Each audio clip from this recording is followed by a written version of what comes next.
हिंदी में यूपीएससी की तैयारी से संबंधित प्रोग्राम्स को देखने के लिए सब्सक्राइब करें स्टडी IQ-IAS हिंदी।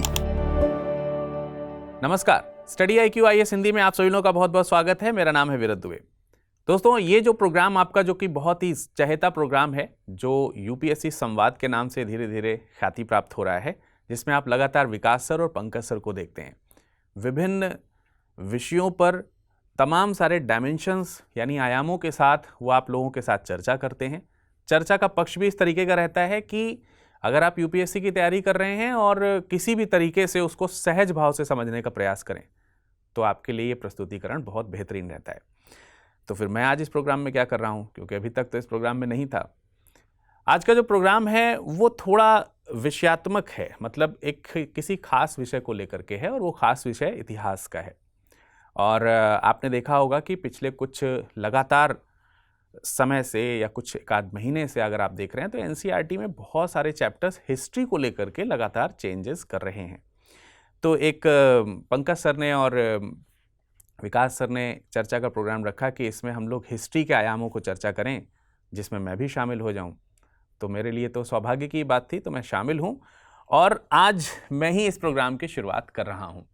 चर्चा ही होगी और हम विभिन्न आयामों को समझने का प्रयास करेंगे कि एनसीईआरटी ने इस तरीके के बदलाव अगर किए हैं तो क्यों किए हैं, एनसीईआरटी की शुरुआत कैसे हो रही है और कहां तक इसके बदलाव को सही माना जा सकता है, या इसको हम इसके दृष्टिकोण में बदलाव जो आए हैं समय समय पर, उन सब विषयों पर हम लोग चर्चा करेंगे। तो चर्चा की शुरुआत करते हैं। सर, स्वागत है आप सभी लोगों का। पहली बार स्वागत का मौका मिल रहा है मुझे इस प्रोग्राम में। तो पंकज सर का स्वागत है, डॉक्टर पंकज सर, जो कि तमाम सारे विषयों पर पकड़ अपनी मजबूत रखते हैं, लेकिन ख़ास तौर से आप इनसे इकोनॉमिक्स और पॉलिटी विषय पढ़ रहे होते हैं। साथ ही साथ विकास सर, जो कि आप लोगों को हिंदी साहित्य पढ़ाते हैं, जो ऑप्शनल में स्टूडेंट्स जो हिंदी मीडियम के होते हैं उनके लिए खासा प्रिय सब्जेक्ट होता है, तो सर पढ़ाते हैं। और आप देखते हैं कि कभी कभी पॉलिटी और अन्य विषयों के भी विशेष ज्ञान आपको उनसे मिलते हैं। एनसीईआरटी को लेकर के सर चर्चा कर रहे थे और पहले तो यही हम लोग समझते हैं कि क्या हमने एनसीईआरटी पढ़ी है। अगर मैं अपनी पर्सनली बात करूं तो मैंने अपने स्कूल डेज के दौरान तो एनसीईआरटी नहीं पढ़ी है, लेकिन हाँ, प्रिपरेशन के दौरान बाद में एनसीईआरटी पढ़ी है। अंतर थोड़ा थोड़ा है कि कुछ चीज़ें जैसे स्टेट की जो किताबें होती हैं, कुछ चीज़ें उसमें क्षेत्र के हिसाब से होती हैं, जिस स्टेट से आप बिलोंग करते हैं उस स्टेट के हिसाब से होती हैं शायद। और एनसीईआरटी एक नेशनल लेवल पर सारी चीज़ों को समाहित करता है और उसमें अपने एक समग्र इतिहास को लाने का प्रयास करता है। इसकी अनुभूति हुई है हम लोगों को कभी? सर देखिए, मैं तो ये सोच रहा था कि अब चूँकि हम लोगों के प्रोग्राम में सर पहली बार वीरत सर जैसी शख्सियत आई। मुझे लग रहा था कि ये उल्टा मेरे पास ही आने वाला है मामला। हम लोग अगर अपनी डिस्कशन को केवल एनसीईआरटी तक रोकेंगे तो शायद जस्टिफिकेशन नहीं हो पाएगा, जस्टिफाई नहीं करेगा वीरत सर की शख्सियत को। तो थोड़ा सा विषयांतर भी कर देते हैं इसको। हम पाठ्यक्रमों में परिवर्तन पर चर्चा कर लेते हैं, क्योंकि पाठ्यक्रमों में परिवर्तन वस्तुतः इंक्लूड कर लेगा एनसीईआरटी के परिवर्तन को, और पाठ्यक्रमों में लगातार परिवर्तन गवर्नमेंट के आने जाने के साथ साथ होते रहे हैं। लेकिन अगर हम एनसीईआरटी स्पेसिफिक बात करें तो एनसीईआरटी स्पेसिफिक में हम देखेंगे तो एनसीईआरटी में सर 1970s से आरोप लगने शुरू होते हैं, बेसिकली चेंजेस के। तो और जहाँ तक अपनी बात मैं करूँ तो सर मैंने एनसीईआरटी से ही पूरी पढ़ाई करी है। ठीक है। हालांकि शहर छोटा था, बस्ती से मैंने अपनी पढ़ाई शुरू करी है, लेकिन एनसीईआरटी सीबीएसई बोर्ड ही था अपना, तो एनसीईआरटी ही पढ़ी है। लेकिन एनसीईआरटी में जो चेंजेस हमने अपने पढ़ाई के दौरान से लेकर के अभी तक देखे हैं तो वो गवर्नमेंट टू गवर्नमेंट वेरी करते हैं सर। समय समय पर अलग अलग तरह से हुए, और यही चीज़ें अगर आप स्टेट बोर्ड्स में भी देखेंगे तो भले ही वो कॉम्प्रहेंसिव ज़्यादा रहे, जैसे यूपी बोर्ड में, यूपी से रहा तो सर यूपी बोर्ड था तो कॉम्प्रहेंसिव ज़्यादा थे, उनकी बुक्स ज़्यादा कॉम्प्रहेंसिव थी, लेकिन गवर्नमेंट्स के असर ज़रूर सब पे दिखाई देते हैं सर। क्योंकि गवर्नमेंट चेंज होने पर जो चेंज होता है व्यू पॉइंट चेंज हो जाता है सर। सरकार का सर असर तो निश्चित तौर पे पड़ता ही है। जैसे जब हम लोग इतिहास पढ़ते हैं या पढ़ाते भी हैं, अब तो पढ़ाते हैं जब, तो उसमें एक खासा परिवर्तन जो मुझे महसूस होता है विकास सर, कि जब आप देखिए कि अंग्रेज आए हैं भारत में और वो उनको तो केवल व्यापार करने आना था, वो व्यापार करने आए। उसके बाद जैसे जैसे समय आगे बढ़ा उन्हें अवसर दिखाई दिया कि वो भारत पे शासन भी कर सकते हैं। अब शासन करने के लिए दो चार चीज़ें बड़ी बेसिक सी ज़रूरत है कि जो वित्तीय व्यवस्था है उसका कंट्रोल हो हमारे पास में, इसके अलावा शासन प्रबंधन जो है उसका कंट्रोल हमारे पास में हो। लेकिन इससे ही केवल काम नहीं चलेगा। काम चलेगा कि संस्कृति को क्या हम मैच कर पा रहे हैं, या हम अपनी संस्कृति उन्हें दे पा रहे हैं, या उनकी संस्कृति हम ले पा रहे हैं या नहीं। अगर हम विदेशी हैं तो अंग्रेजों के सामने बड़ी समस्या है। अभी वो क्या कर रहे हैं कि उन्होंने देखा कि इनके यहाँ तो बहुत सारी भाषा, बहुत सारा इतिहास, बहुत सारा कल्चर सब भरा पड़ा है, और आप जिस जगह से आ रहे हैं, जिनको शासन करने की उम्मीद दिख रही है, उनकी एक ही भाषा है, एक ही धर्म है, तकरीबन एक ही कल्चर है। तो उनको ये बड़ा आसान लगता है कि यार ये तो डाइवर्सिफाइड हैं ही, इसमें एक डाइवर्सिटी और डाल देते हैं, एक लैंग्वेज और ऐड कर देते हैं, एक कल्चर और ऐड कर देते हैं, एक रिलीजन और ऐड कर देते हैं, ये तो अडॉप्ट ही कर लेंगे। बजाय कि इन पर शासन करने के लिए इनकी इतनी सारी डाइवर्सिटी हम लें, तो ये हमारे शासन करने के लिए दिक्कत करेगा। तो मैं उस पॉइंट पे आ रहा हूँ जहाँ पर आपने सरकार की बात करी। तो उस समय की सरकार ये सोचती है कि यार सबसे ज़्यादा जो चीज़ चेंज करने की ज़रूरत पड़ती है, हमें लगता है एजुकेशन सिस्टम में चेंज करना चाहिए। और हम सब लोगों ने पढ़ा होगा कि शुरुआत में जैसे हम लोगों के यहाँ गुरुकुल प्रणाली चलती रहती थी, और जिसको बोल सकते हैं कि प्राच्य शिक्षा पद्धति जो हमारे यहाँ थी, उस प्राच्य शिक्षा पद्धति को ब्रिटिशर्स चाहते हैं कि हटा देते हैं यहाँ पर, और आधुनिक जो पाश्चात्य शिक्षा पद्धति उसको लेकर के आते हैं। अब देखिए यहीं से एक चीज़ कनेक्ट हो रही है कि सरकार ऐसा क्यों चाह रही है। वो चाह रही है कि हमारी शिक्षा पद्धति के अकॉर्डिंग यहाँ के लोग जो हैं उससे अलाइंड हो सकें, जिससे कि आगे की जो गवर्नेंस है, या जो आगे के हमारे विचार हैं, हमारी हर एक सरकार है तो पार्टी है तो उसके विचार हैं, तो उस विचार के साथ हम देश को आगे लेकर के चल सकें और लोग हमसे विरोध ना कर सकें या हमारे साथ अलाइंड होकर के चलें। शुरुआती तौर पर एटलीस्ट औपनिवेशिक शासन में तो यही दिखता है, लेकिन शायद आपकी जो चर्चा आ रही है वो इस दिशा में आ रही है जब हम औपनिवेशिक शासन से समाप्त हो चुके हैं और एनसीईआरटी की तरफ बढ़ चुके हैं। नहीं, बिल्कुल सर। देखिए एक्चुअली जो हम लोग देख रहे हैं, तो एनसीईआरटी की, अगर आपने जैसे एनसीईआरटी की बात करी, तो एनसीईआरटी की शुरुआत से अगर हम देखें तो एनसीईआरटी किस ऑब्जेक्टिव से इस्टेब्लिश किया गया कि पूरे नेशन में एक कॉमन, क्योंकि सीबीएसई बोर्ड के school south, north, east, west सब जगह मिलेंगे, तो एक कॉमन एजुकेशनल कल्चर और थिंकिंग पैटर्न डेवलप किया जाए, यूनिटी जैसा कुछ लाने का प्रयास किया जाए। लेकिन अगर हम देखें तो धीरे धीरे करके इस पर बहुत सारे, शुरुआत में अगर हम देखें तो शुरुआत में वामपंथी इतिहास ज़्यादा बेहतर लिखने की, और इवन जो हिस्ट्री के राइटर्स रहे उन पर भी वामपंथी विचारधारा से प्रभावित होने के आरोप लगते रहे। तो ये चीज़ बहुत क्लियर दिखाई देती है सर। जैसे कि अमर्त्य सेन ने एक बहुत इंपॉर्टेंट बात कही, उन्होंने कहा था कि history is not just about the past, it is about the way we have to remember it, we choose to remember it. In fact बहुत अच्छा स्टेटमेंट है ना। तो क्या जो एनसीईआरटी की शुरुआत हुई वैज्ञानिक सोच और एक तरीके से सेकुलर सोच के साथ, वो समय के साथ साथ बदली या बेहतर हुई या खराब हुई? मतलब एक क्या विचार है इस पर सर? देखिए मुझे ऐसा सर लगता है कि जैसे एनसीईआरटी को आप देख रहे हैं कि 1961, अगर मैं गलत नहीं हूँ, हाँ, 61 में ये परिषद बन रहा है, और नेशनल काउंसिल है, राष्ट्रीय परिषद है, उसको ध्यान भी तमाम सारी जो राष्ट्रीय विषय वस्तु हैं उनका रखना है। तो शुरुआत में, क्योंकि अभी अभी कॉलोनाइजेशन जो है वो समाप्त भी हुआ है और कुछ ही वर्ष हुए हैं हमारी आज़ादी के, तो शुरुआत में तमाम प्रकार के समावेशन तो उसमें दिख रहे हैं। दृष्टिकोण वैज्ञानिक भी है, तार्किक भी है। आप एनसीईआरटी की, ओल्ड एनसीईआरटी किताबों में देखेंगे तो आपको कई जगहों पर तार्किक सोच, वैज्ञानिक सोच, और एनसीईआरटी भी ये चाहता है कि जो हमारी किताबों को पढ़े और पढ़ करके जिस मानव का विकास हो वो भी आगे चल करके प्रबुद्ध मानव हो। जो शायद इतिहास में अगर हम जाते हैं तो 19वीं शताब्दी की शुरुआत में जब राजा राम मोहन राय चाहते हैं कि लोग रिफॉर्म लेकर के आएँ, तो वो भी यही कह रहे हैं कि जो भी हमारा ओल्ड कल्चर है वो हम रखें, लेकिन तार्किक रखें। तो शायद एनसीईआरटी ने उसको अडॉप्ट किया। लेकिन जैसे जैसे समय आगे बढ़ रहा है, जब हम 90s के दौर में जा रहे हैं, 70s, 80s, 90s की तरफ जब हम बढ़ रहे हैं, अच्छा एक डेवलपमेंट बहुत खासा आता है, आजकल न्यूज़ में भी था, और जो आपातकाल को लेकर के चलता है, तो आगे एनसीईआरटीज़ उसको भी कवर कर रही हैं। अब एनसीईआरटीज़ अगर उसको भी कवर कर रही हैं, आपातकाल जैसी चीज़ों को कवर कर रही हैं, जो कि सरकार की एक प्रमुख एक्टिविटी के तौर पर उस समय के विगत वर्षों में देखा गया, तो कहाँ पर है सोच? इसका मतलब यह है कि हम उसमें परिवर्तन करना चाह रहे हैं, और कुछ उन चीज़ों में परिवर्तन करना चाह रहे हैं जो गवर्नमेंट की पॉलिसी के अकॉर्डिंग कभी समय के अनुसार परिवर्तित हुई हों। इसका मतलब है कि एनसीईआरटी ने अडॉप्ट किया इस चीज़ को कि हमें बदलना है। इस पर बाद में आगे के विषय पे भी चर्चा कर लेंगे कि सरकार का कितना प्रभाव पड़ता है या नहीं पड़ता है। नहीं सर, पर किया तो उसने। लेकिन सर इसमें एक चीज़ ये भी है कि हमें ये समझना चाहिए कि सर एक बड़े इतिहासकार हैं रामचंद्र गुहा, उन्होंने बहुत इम्पॉर्टेंट बात कही। उन्होंने कहा कि प्रत्येक राष्ट्र जो है वो अपनी प्रेजेंट को जस्टिफाई करने के लिए अपनी हिस्ट्री को री इमेजिन करता है, और ये बात काफ़ी तार्किक भी लगती है। और अगर हम एनसीईआरटी के पिछले ट्रैक रिकॉर्ड को देखें तो कहीं ना कहीं ये चीज़ दिखती भी है कि कहीं ना कहीं दिखता है कि जैसे सत्ता बदलो पन्ना बदलो वाली पॉलिसी चल रही हो। तो आपको क्या लगता है कि सर जो कांग्रेस का महिमा मंडन हमने देखा शुरुआती एनसीईआरटीज़ में, आप गांधी और नेहरू का महिमा मंडन बहुत देखेंगे, सावरकर गायब है ना, तो क्या अब सत्ता बदलने के कारण सोच बदल रही है, इतिहास बदल रहा है? आपका क्या लगता है सर? देखिए सर, ये तो जाहिर सी बात है। अगर शुरुआत में मैं स्टेट बोर्ड से पढ़ा और एनसीईआरटी प्रिपरेशन के दौरान ही पढ़ी और अच्छे से पढ़ी, अच्छा हुआ कि प्रिपरेशन के दौरान पढ़ी। स्टेट बोर्ड में मैं राष्ट्रीय स्वयंसेवक संघ के विद्या भारती अखिल भारतीय शिक्षा समिति के स्कूलों में पढ़ा, तो उसमें बहुत अच्छा पढ़ाया गया। मुझको इस बात का बहुत गर्व है कि एक अच्छी शिक्षा मैंने वहाँ पे ग्रहण की। आपके प्रश्न पे आते हैं, गांधी और नेहरू के महिमा मंडन पे। सर थोड़ा मैं बैक में जाता हूँ। हम बेसिकली डिस्कशन को दो तरीके से देख रहे हैं, एक वामपंथ आधारित इतिहास है, एक दक्षिण पंथ आधारित इतिहास है।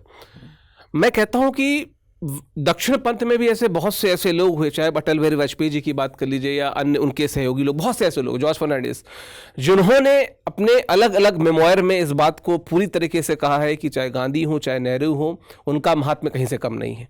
तो जो उनके लीडर हैं उन्होंने कहा कि यस, उनकी इंपॉर्टेंस थी, वो पार्टी थी, एकमेव पार्टी थी, पार्टी के रूप में तो वही एक दल था, तो उनके जो प्रमुख लीडर्स उनकी तो बात की ही जाएगी ना। भारत के इतिहास में जो मतलब बहुत प्रमुख आंदोलन हुए, लेकिन जो 3 सबसे प्रमुख आंदोलन हुए उसका जो लीडर था उसकी बात तो की ही जाएगी।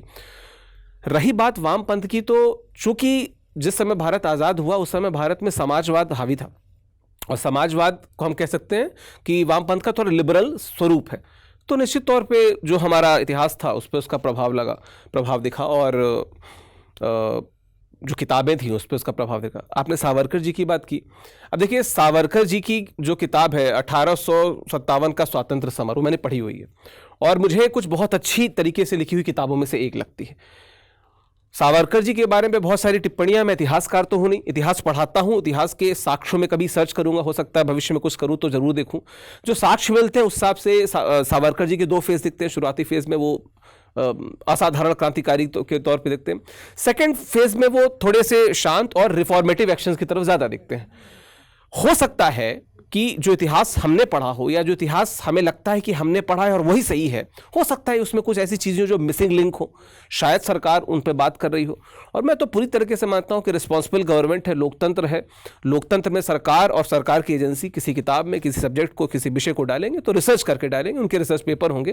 तो अगर सावरकर जी पे बात करेंगे, अच्छी अगर बिंदु रहेंगे तो ज़रूर हो जाए, उसमें कोई दो राय नहीं, अगर होना चाहिए तो।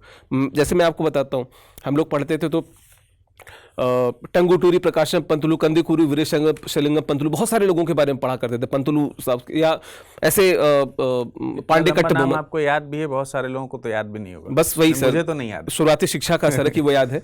पांडे कट्ट बोमन, बहुत सारे लोगों के बारे में हम लोग ने पढ़ा था, जो कि एनसीईआरटीज़ वगैरह में मुझे बहुत कम मिला।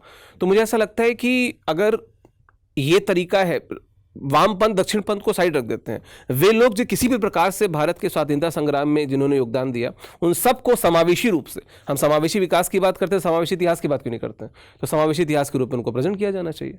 नहीं देखिए, ये बहुत ही जनरलाइज्ड कहना हो जाएगा सर, क्योंकि देखिए हमें क्लास 11th या 12th तक के बच्चों को पढ़ाना है, मैक्स टू मैक्स हम मान लेते हैं ग्रेजुएशन तक के बच्चों को पढ़ाना, हम अगर एनसीईआरटी से भी ऊपर चले जाएं तो पूरे इतिहास को पढ़ा पाना, जिस तरीके से आप कहोगे, मतलब जो भी आप नाम ले रहे थे उन लोगों को भी इंक्लूड कर लें, तो इतना लेंदी बुक्स हम कल्पना नहीं कर सकते कि हमारे यहाँ के बच्चे पढ़ेंगे, और हम बच्चों पर फोकस करके बात कर रहे हैं। तो ये एक इम्प्रैक्टिकल सी बात है कि हम सबको इंक्लूड कर पाएंगे। बात है रेशनलाइजेशन की। सर इम्पॉसिबल में पॉसिबल जुड़ा हुआ है, मैं ये कहना चाह रहा था। नहीं, लेकिन बात सही है, इतिहास का कोई सार नहीं है ना, और छोर नहीं है। नहीं, आप बिल्कुल सही बताइए। तो उससे, क्योंकि बच्चे हैं छोटे, उनके ऊपर अतिरिक्त बोझ सर, मतलब एक बात हिस्ट्री के रेशनलाइजेशन की हो रही है। बात ये नहीं है कि कौन इंक्लूडेड है और कौन एक्सक्लूडेड है। हम ये नहीं कह रहे हैं कि गांधी या नेहरू नहीं होने चाहिए थे। बात यह है कि गांधी नेहरू का जो प्रपोर्शन था, वो प्रपोर्शन क्या बाकी लोगों के प्रपोर्शन को खा सकता है?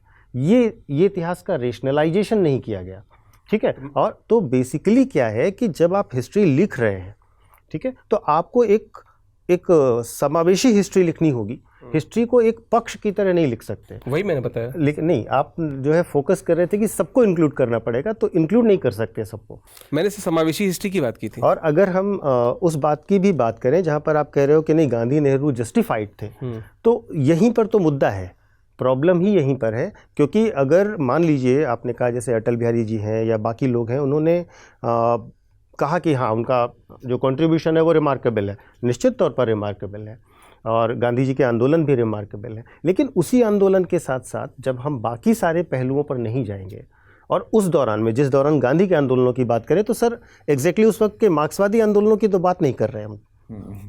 मतलब उस समय जो मार्क्सवादी इतिहासकार हैं वो भी मार्क्सवादी बैलेंस नहीं कर पा रहे हैं। तो इम्पॉर्टेंट बात यह है सर कि जब तक बैलेंस नहीं होगा तो बच्चे को भी रेशनलाइज वे से चीज़ों को जज करने का मौका नहीं मिलेगा। हम पढ़ा बच्चे को इसलिए रहे हैं कि वो अपने इतिहास से सीखे। तो ये जो एक बड़ा प्रॉब्लम है बैलेंस का सर, इस बैलेंस को कैसे अटेन किया जा सकता है? देखिए फिर वही बात है कि ये शुरुआती और आज के एनसीईआरटी का मुद्दा वही हो गया। बहुत सारी चीज़ें तत्कालीन समय में क्या घटित हो रही है उसके ऊपर भी डिपेंड करती है। जैसे हम मार्क्सवाद की बात करते हैं, आज़ादी के समय में देश ने मार्क्सवाद को कितना एक्सेप्ट किया, जबकि उस समय ठीक लगता था वो कि यार ये बहुत अच्छा है, और ऐसा नहीं कि बाद के समय में अच्छा नहीं लग रहा है। कांग्रेस ने खुद से एक समय में एक्सेप्ट किया, स्वतंत्रता आंदोलन के दौरान की अगर हम बात करें तो उसने खुद ही एक्सेप्ट किया कि हमारे साथ ही जुड़ करके चलो, क्या ही दिक्कत है। उसने मौका भी दिया, रास्ते भी दिए, सब कुछ। फॉरवर्ड ब्लॉक वगैरह जो थे जी, जो आइडियोलॉजी है वो डिफरेंस कहीं ना कहीं क्रिएट करती है। फिर ये भी बात है कि कुछ जो फॉरेन इन्फ्लुएंस्ड हैं, इन्फ्लुएंस जो हैं वो भी हमको मार्क्सिज्म में देखने को मिलते हैं। तो पता नहीं उस समय के लीडर्स उसे एक्सेप्ट कर पा रहे हैं कि नहीं कर पा रहे हैं। पर हिस्ट्री के लिए तो हमें सब कुछ पढ़ना इंपॉर्टेंट है, जैसा आपने कहा। फिर वही बात आती है कि बैलेंसिंग में कितना रेशियो। तो मैं जैसे आप ही से इस चीज़ को कह दूं या पूछ लूँ या किसी भी जनरल इंसान से मैं बात करूं कि डिपेंडेंस जब हमारा हुआ, स्वतंत्रता जब हमारी आई, तो उसके अर्ली ईयर्स में हमारे लिए क्या इंपॉर्टेंट था? हम किस चीज़ से प्रभावित बहुत ज़्यादा थे, हम किस चीज़ के तरफ झुके ज़्यादा थे? तो हर जगह आप देखेंगे राष्ट्रवाद, ज़्यादातर यही देखने को मिलता है। जैसे मैं आपसे कहूँ आज के डेट में 1947 में देश आज़ाद हुआ, आज़ाद तो हुआ लेकिन बटा भी तो। और जब बटा तो हमारे यहाँ से उनके यहाँ गए, उस मुद्दे को छोड़ दीजिए, उनके यहाँ से यानी पाकिस्तान से कितने लोग हमारे भारत आए। अभी आएंगे अपने टॉपिक पे भी, लेकिन एक उदाहरण के तौर पर समझ रहे हैं कि पाकिस्तान से यहाँ पर लोग आ रहे हैं। क्या ये आसान है कि अपनी ज़मीन, जर ज़मीन सब कुछ छोड़ करके और केवल इसलिए इस देश में आ जाओ कि ये देश हमारा है, ये भारत है, हमको इसके साथ रहना है, हमें पाकिस्तान की गवर्नमेंट के साथ नहीं रहना है? हो सकता है उसके पीछे तर्क दे दिया जाए कि भाई वहाँ पे धर्म का भय था, हो सकता है तर्क दे दिया जाए, लेकिन ये इतना आसान नहीं है। आज जो हम लोग के पास में नेशनलिटी है ना, वो बहुत कूल है। मतलब हम इसे एंजॉय करते हैं केवल, उस समय उसे फील करते थे लोग। आज के समय में लोग सिर्फ एंजॉय करते हैं अगर देखा जाए तो। अगर बहुत सारे लोग हमसे सहमत नहीं होंगे, अजीब सा लगेगा उन्हें, लेकिन होता तो यही है। अगर नहीं होता तो कहीं पे भी सड़क पे झंडा गिरा हुआ नहीं दिखता। 15 अगस्त 26 जनवरी के बाद में ये जो सड़क पे तिरंगे बिखरे रहते हैं, ये जो गाड़ी पे तिरंगे लहराते हैं, फड़ करते रहते हैं, फट जाते हैं, उन्हें समझ में नहीं आता है कि उसकी आत्मा तड़प रही होगी उस झंडे की। तो इसका मतलब हम बहुत हल्का नेशनलिज्म लेकर के चल रहे हैं, लेकिन उस समय नहीं था। तो उस समय हम उससे प्रभावित थे। तो शुरुआती समय में हम किससे ज़्यादा प्रभावित हैं, उसका प्रभाव थोड़ा तो दिखेगा। हमें मानना पड़ेगा कि उस समय गांधी का प्रभाव ज़्यादा है, नेहरू का प्रभाव ज़्यादा है। बाद के समय में और भी टॉप लीडर्स आएंगे, वो देखेंगे कि क्या केवल गांधी नेहरू थे, वो अंबेडकर की तरफ भी जाएंगे, और अंबेडकर से लेकर के वो मतलब पूरा पश्चिम सबको जोड़ेंगे। अहोम आंदोलन तक आज कनेक्ट हो रहा है। बिल्कुल। हम लोग आपस में चर्चा करते हैं कि जनजातीय दिवस जहां मनाया जा रहा है वहीं जनजातीय वर्ष मनाया जा रहा है। बिल्कुल। तो ये सब चीज़ें स्किप्ड हो गई शायद उस समय, क्योंकि ये क्षेत्रीय आंदोलन के तौर पर इतिहास ने उसको पढ़ा है, और आज़ाद जो भारत हुआ है वो राष्ट्रीय आंदोलन की तरफ से प्रेरित होकर के बढ़ा। तो ये अंतर रहता है सर। और हाँ, आज जब हम बैलेंस हैं, बराबर समय में हैं, जब हमें लगता है कि अब हम दोनों तरफ देख सकते हैं, तो हम दोनों चीज़ों को लेकर के चल रहे हैं। उदाहरण है इसका एक कि भाई हम रज़िया सुल्तान की भूमिका को कम कर सकते हैं और हम बेगम हजरत महल की भूमिका को बढ़ा सकते हैं। तो ये आज देख पा रहे हैं। हाँ। उस समय शायद नहीं देख पा रहे थे। अब इसको कोई दोष कह ले, कोई आरोप कह ले कि उस समय की जो सरकार है वो एक तरफ झुकी हुई थी, या आज की सरकार ज़्यादा प्रबुद्ध हो गई है, ये उसका देखने का अपना चश्मा हो सकता है मेरे हिसाब से। थोड़ा सर मैं इसको ऐसे भी देखता हूँ, जैसे सर का जो प्रश्न था उसमें सर का उत्तर भी छुपा हुआ था। जैसे आप सर ने वामपंथी आंदोलन की बात की, भारत में वामपंथी आंदोलन वही 1932, 33, 34, 35 के अराउंड ही दिखता है। हाँ। उससे पहले आरएसएस आ चुका था, तो ऐसे तो आरएसएस को भी बात की जानी चाहिए, मैं कह रहा हूँ। आई एम नॉट तो सबकी बात। और दूसरी बात 1942 का आंदोलन जो एक मजबूत आंदोलन था, उसमें राष्ट्रीय स्वयंसेवक संघ और वामपंथी दोनों बैकडोर पे थे, फ्रंट पे तो कांग्रेस ही थी। तो इसलिए थोड़ा सा मेरे ख्याल से सर इंपॉर्टेंस दिया जाता है। और भारत में मुझे लगता है वामपंथी आंदोलन बहुत हमेशा से मतलब आज़ादी के अराउंड तक कम ही रहा। समाजवादी आंदोलन बहुत मजबूत रहा। जितने भी नेता, मुझको लगता है कि उस समय जितने भी प्रमुख नेता हमें देखने को मिलते हैं, अबुल कलाम आज़ाद से लेके नेहरू, शास्त्री, जो भी लोग देखते हैं, समाजवाद के प्रति ज़्यादा उनका झुकाव था। तो किताबें उस प्रकार से लिखी हैं। इवन सुभाष चंद्र बोस भी, सुभाष चंद्र बोस जी, वो तो हाँ बिल्कुल नहीं मुद्दा वो तो है ही है। नहीं देखिए, बात ये है बेसिकली कि मैं कहना ये चाह रहा था कि जो इतिहास जो जिन पर इतिहास लिखने का आरोप लगाया जाता है और कहा जाता है कि ये वामपंथी थे, उन्होंने इग्नोर किया। मैं ये नहीं कह रहा हूँ कि मतलब क्योंकि उन्होंने वो रेशनलाइज किया, उन्होंने ये समझा, क्योंकि इतिहास उन्होंने लिखा ना, मतलब आरोप ये लगता है। लेकिन सर एक विकास सर एक चीज़ और भी देखिए, अगर हम थोड़ा सा ग्लोबल रेफरेंस में देखें तो जर्मनी जो है वो वहाँ पर हिटलर को लेकर के जो नफरत है वो साफ साफ पढ़ाया जाता है ना। अगर जापान की बात करें तो वो अपनी हार से सीखने जैसा इतिहास लिखने की कोशिश करता है। लेकिन चाइना को अगर हम देखें, देखिए चाइना को इग्नोर नहीं कर सकते सर, है ना। आज दुनिया की आजकल तो ऐसे भी नहीं बिल्कुल भी नहीं करता, और मोदी जी भी जाहिर हैं। तो चाइना की अगर हम बात करें तो उसने अपने इतिहास के उस फेज़ को हमेशा डोमिनेंस में दिखाया है जो उसका एक तरीके से कहें गोल्डन एरा है या ग्लोरीफाइड पास्ट है। तो इतिहास को देखने के अलग अलग नज़रिए अलग अलग कंट्रीज़ में रहे हैं। मैं बेसिकली ये कहना चाह रहा हूँ। भारत में अगर हम देखें तो हमारा अभी तक का जो नज़रिया था, जो हम देख रहे हैं, जिस पर हम वामपंथी इतिहास का आरोप लगा रहे हैं, है ना, वहाँ पर इंडिया के पास्ट को या इंडिया के इतिहास को दबाया जा रहा था। और अब ये कहा जा रहा है कि हम इंडिया के ग्लोरीफाइड पास्ट को फिर से वापस ला रहे हैं। वास्तव में इतिहास को किस नज़रिए से देखना सही होगा, या किस जो किया जा रहा है वो ज़्यादा सही था या जो पहले था वो ज़्यादा सही था? नहीं सर, आपने बता दिया कि वो जब कहा जा रहा है कि ग्लोरीफाइड पास्ट को हम सामने ला रहे हैं, तो मैं तो इसी को सही मानता हूँ। आप इसे सही मानते हैं? मैं मानता हूँ कि ग्लोरीफाइड, अगर मैं फिर से बता रहा हूँ कि सरकार एक मतलब लोकतांत्रिक सरकार है, भारत के संविधान सम्मत रूप से चल रही है।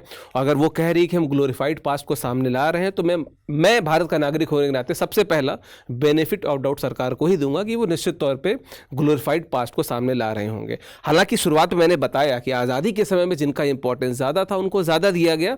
ज़रूर जो समय के साहित्यकार थे वो वामपंथी साहित्यकार थे, उनका टिल्ट थोड़ा उधर ज़्यादा था। और आपने भी सर उसी बात को पॉइंट आउट किया कि सब अपने नज़रिए के हिसाब से सबने इतिहास लिखा। सरकार अगर हमारे ग्लोरीफाइड पास्ट को सामने ला रही है, जैसे दक्षिण भारत में चोल वगैरह, पल्लव वगैरह को और सामने लाने की बात कर रही है, तो मैं सही मानता हूँ सर उसको। लेकिन सर अगर हम बात करें तो एक बड़े इतिहासकार हैं इरफान हबीब। इरफान हबीब साहब कहते हैं कि history is not mythology, history is not mythology, it is evidence, interpretation and context.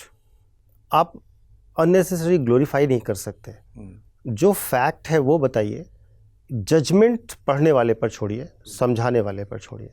आप हिस्ट्री को मैनिपुलेटिव वे में बताएं तो वो बेहतर नहीं है। मुझे लगता है कि ये ज़्यादा रेशनलाइज है बजाय इसके कि हम ग्लोरीफाई करें उस पास्ट को जिस पास्ट को अभी तक ग्लोरीफाई करने को ज़रूरत नहीं माना गया था। आपको क्या लगता है? सही बात है सर। आप इस सारे प्रश्न को एक लाइन में अगर समाहित कर दिया जाए तो इसको यही कहा जाए कि भाई इतिहास को इतिहास रहने दो जी। इतिहास के अलावा इसे कुछ मत बनाओ। अगर इतिहास के अलावा कुछ भी बना रहा है कोई, तो फिर वही आप कहेंगे कि क्या इतिहास वामपंथी है, क्या इतिहास दक्षिणपंथी है, क्या इतिहास साइंटिफिक है, नॉन साइंटिफिक है, आध्यात्मिक है। ये सब वही तो चश्मे हैं। बिल्कुल।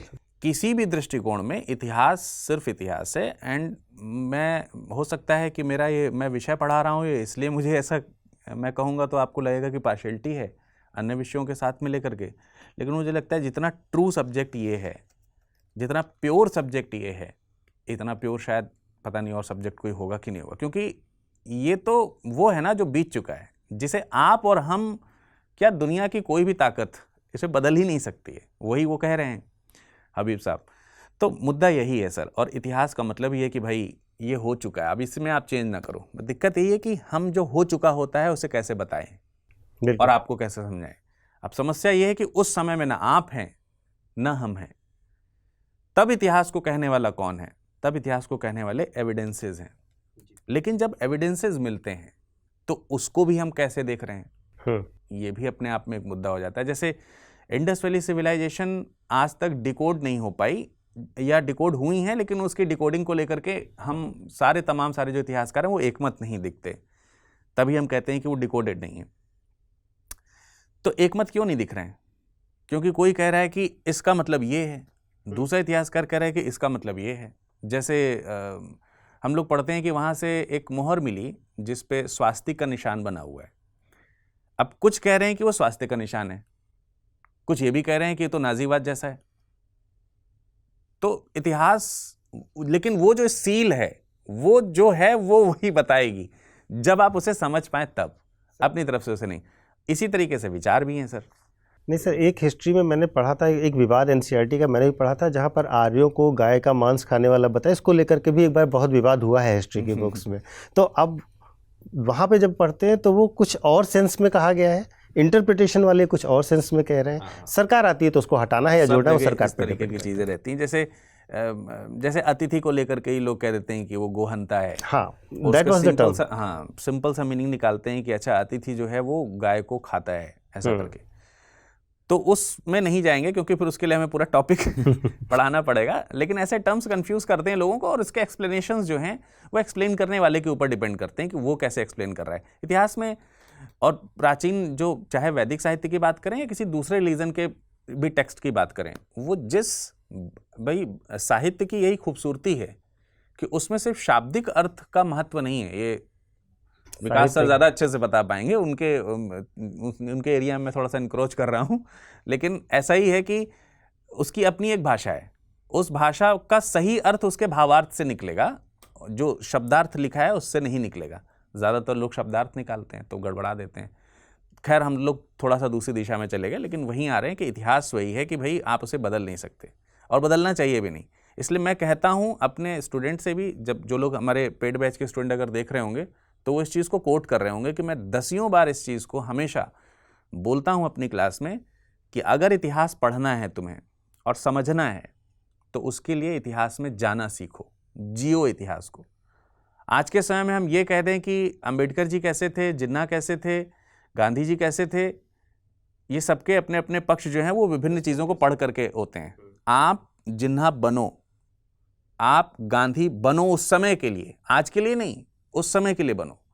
आप नेहरू बनो उस समय, तब आपको पता चलेगा कि वो डिसीजंस कैसे लिए गए, वो कितने गलत हैं कितने सही हैं। ये चीज़ है।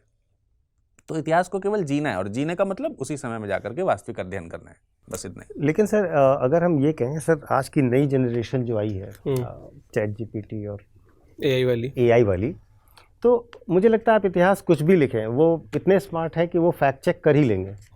तो क्या ये राइटिंग, री राइटिंग, इन सब का बहुत असर रह जाएगा आगे आने वाली पीढ़ी पर? आपको क्या लगता है सर? मतलब मैं तो बताया कि वही लुईस अल्थाउज़र की जो सबसे बड़ा परिवर्तन आप ला सकते हैं स्कूली शिक्षा में, अगर आपने बड़े स्तर पे परिवर्तन कर दिया। जैसे आपने मैकॉले की शिक्षा पद्धति की बात की थी शुरुआत में, पढ़ा, उसका असर पड़ा सर हमारे सोच में। हम गोरे काले में डिफरेंस करने लगे, हम हिंदी वाले को नीचा और इंग्लिश वाले को ऊंचा बोलने लगे। गोरे काले का डिफरेंस अंग्रेजों के बाद ही शुरू हुआ, तो ये तो हमारी सोच पे असर पड़ा ना, तो बिल्कुल असर पड़ेगा सर। और मैं अपनी बात को फिर से एक बार स्पष्ट तरीके से बताऊँ, शायद कुछ कन्फ्यूजन लग रहा है।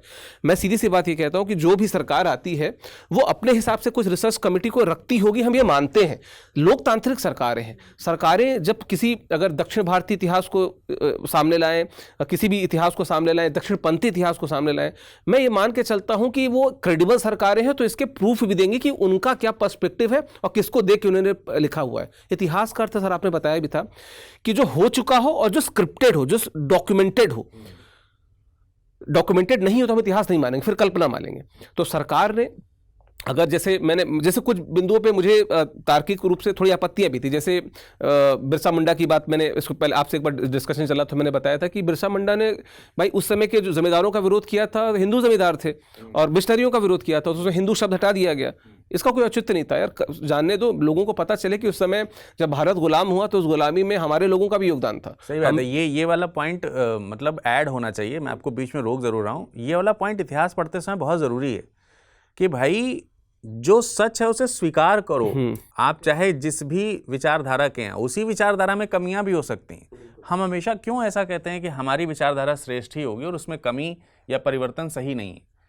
तो यही आप बोल रहे हैं, जो ये मतलब स्पेशल कोट करने वाली चीज है कि भैया इतिहास में जिस विचारधारा से आप बिलोंग करते हैं उसमें भी कमियां होंगी। और सच्चे इतिहासकार या सच्चे इतिहास के विद्यार्थी आप तभी बन सकते हैं जब आप उन कमियों को भी एज इट इज अडॉप्ट करें। मैं विपिन चंद्रा का एक वीडियो देख रहा था, पुराना वीडियो था, बहुत ब्लर वीडियो था, पर वो इतिहास, उन्होंने जो इतिहास लेखन किया, विपिन चंद्रा, सतीश चंद्रा, ये जो इतिहास लेखन हुआ, उन्होंने बताया कि हमारा तरीका जो था वो वेल डॉक्यूमेंटेड, जहाँ पे हर चीज़ के पेपर शोधगंगा जैसे वेबसाइट्स पे अवेलेबल है। तो सरकार अगर इस बात को लेकर आश्वस्त है कि जो इतिहास वो बताना चाह रही है वो भी सही इतिहास है और वो वेल डॉक्यूमेंटेड है, तो हमको भी अपने पूर्वाग्रहों को साइड रखे उसको भी मानना चाहिए। ठीक है, मेरा ये मानना है। बाकी हम जिस पोडियम पर बैठे, हमारी जिम्मेदारी है बच्चों को बताने के लिए, वैसे ही सरकार की भी जिम्मेदारी है कि सही इतिहास बताने के लिए। अब सरकारें तुल जाएंगी तो गलत भी बता सकती हैं, सही भी बता सकती हैं। सर ने बताया कि जापान ने कुछ अपनाया, जर्मनी ने कुछ अपनाया और चीन ने कुछ अपनाया। तो मेरा ये मानना है सर इस पर। नहीं, बहुत अच्छा है सर। देखिए, एक बैलेंस्ड व्यू बच्चे को पता चलना चाहिए, और जब हम लोग इस तरीके से डिस्कशन करते हैं तो एक अलग अलग पक्ष बच्चे की समझ में आता है। आपको आज बुलाने का भी उद्देश्य यही था कि बच्चे इतिहास को इतिहास के नज़रिए से भी देखें, क्योंकि आप उस सब्जेक्ट को बहुत डीप डाउन जाके पढ़ाते हैं। आपका शख्सियत जैसा प्रोग्राम आता है जो हम लोग भी देखते हैं, हर शानदार प्रोग्राम है ना। तो बेसिकली सर, हमारा उद्देश्य ही यही है कि हम केवल 3 अलग अलग विचारों को ला रहे हैं और उसको समाहित करके बच्चा कैसे उसको ले और कैसे उससे आगे बढ़े, या आम लोग जो स्टूडेंट नहीं भी हैं अगर वो देख रहे हैं तो एक बैलेंस्ड व्यू को समझें। क्योंकि हर कोई सोशल मीडिया पर क्या है, एक कोई भगवा देख रहा है तो भगवा ही देख रहा है, कोई गाय को मारता हुआ देख रहा है तो गाय को मारते हुए। हमें एज अ टीचर हमारी ये रिस्पॉन्सिबिलिटी है कि हमारे जो समाज है उसको भी हम एक अच्छा मैसेज दे सकें और वो ये समझ सकें कि हम अपनी जिम्मेदारियों को उस तरह से निभाने का प्रयास तो कर ही रहे हैं एटलीस्ट। तो ये बैलेंस बनाने का ही प्रयास है और मुझे लगता है कि आज का एपिसोड सभी को बहुत अच्छा लगा होगा। एक चीज़ और जोड़ेंगे, जो आपके जो स्टेटमेंट निकले थे उस स्टेटमेंट में एक बहुत ज़रूरी चीज़ है जो ऐड करनी है, कि जितना ज़रूरी है कि हम अध्यापक निष्पक्ष होकर के चीज़ों को इतिहास को प्योरिटी फॉर्म में रखें, उतना ही ज़रूरी है कि खास तौर से यूपीएससी एस्पिरेंट उतना ही निष्पक्ष होकर के उसे पढ़ें जी। फिर उससे ही ज़्यादा इतना ज़रूरी है कि जो आज की जो हमारी गवर्नमेंट है निस्संदेह उसे चेंज करे, परिवर्तित करे, लेकिन उतना ही उसे बहुत अच्छी तरीके से बैलेंस करके ही लोगों के सामने, उतनी रिस्पॉन्सिबिलिटी गवर्नमेंट की भी है। मतलब गवर्नमेंट ये नहीं कर सकती है कि हमारा तो ये विचारधारा है, आज की हम विचारधारा के अकॉर्डिंग हम एनसीईआरटी या किसी भी टॉपिक के सिलेबस को हम चेंज कर दें, वो नहीं होना चाहिए। क्योंकि एक बढ़िया चीज़ यही है कि जहाँ पर हम समालोचना कर सकें, केवल नेगेटिव नहीं, पॉजिटिव नेगेटिव दोनों तरीके की, तो आप समालोचनात्मक तरीके से चीज़ों को प्रस्तुत करते हैं, रखते हैं, तो बहुत अच्छा एक दृष्टिकोण जो है वो पनपता है। तो शायद इसी दिशा में हम लोग चल रहे थे। तो आज का कार्यक्रम आपको कैसा लगा ज़रूर कमेंट सेक्शन में कमेंट करके बताइएगा, और कुछ चीज़ें जो एनसीईआरटी को लेकर के आपके मन में डाउट्स अगर हैं तो आप इस वीडियो के कमेंट सेक्शन में ज़रूर कमेंट कीजिएगा, और हम तीनों वादा करते हैं कि आपके कमेंट्स देख करके उस पर जो आपका संशय है उसका रिप्लाई ज़रूर करेंगे, क्योंकि बहुत विस्तृत विषय है। आप सभी लोगों का समय शुभ हो। धन्यवाद। Thank you. हिंदी में यूपीएससी की तैयारी से संबंधित प्रोग्राम्स को देखने के लिए सब्सक्राइब करें स्टडी IQ IAS हिंदी।